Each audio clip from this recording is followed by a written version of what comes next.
that was my daddy's sister's pot.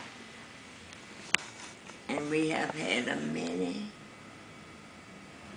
pot roast with the onions and potatoes and everything cooked in that pot.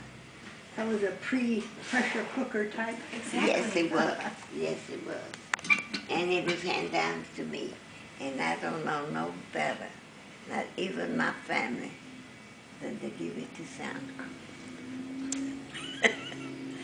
She is a really, Sandra is like a daughter of mine. Bob, this is about show and tell. Don't talk about it.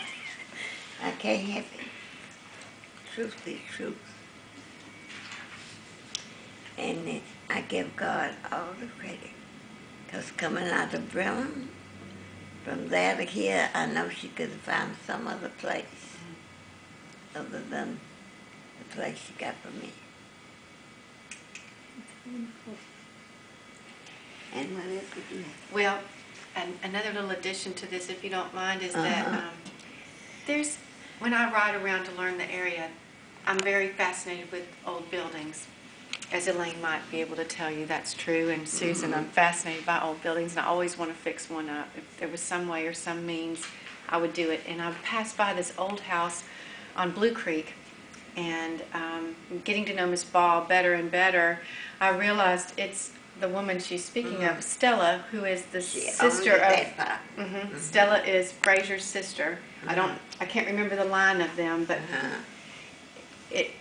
this pot was in the house that I really enjoy looking at, and the house is still standing, even though it's very elderly. I think they might even store hay in it now, but I think to myself, gosh, if you could go back in time, there's a couple of things I would like to do. And one of them is have a dinner with Stella with this pot in that home that's still standing there. And the other one is to have the pleasure of having dinner with Grandma Millie, which is Miss Ball's grandmother. But this pot, I kept admiring it on her porch and thinking, God, I wonder if that pot could talk. I bet it has a lot of stories to it. And we would begin to have conversations about it, and then I knew it was Stella's pot. And then one day she just said, Sandra, I really think you ought to have this pot. And I just was floored that she would offer it to me.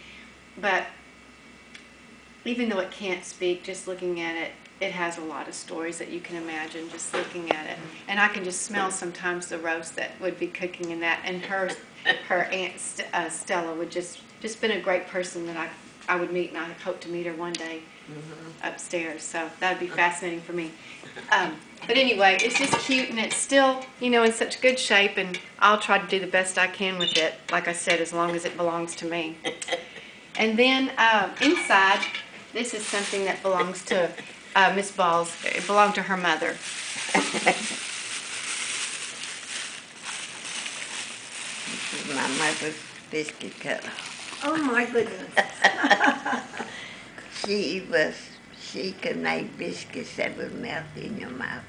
Oh. And I have used it. And I won't know nobody else. I'd rather have it inside. Still in good condition. Yes, ma'am.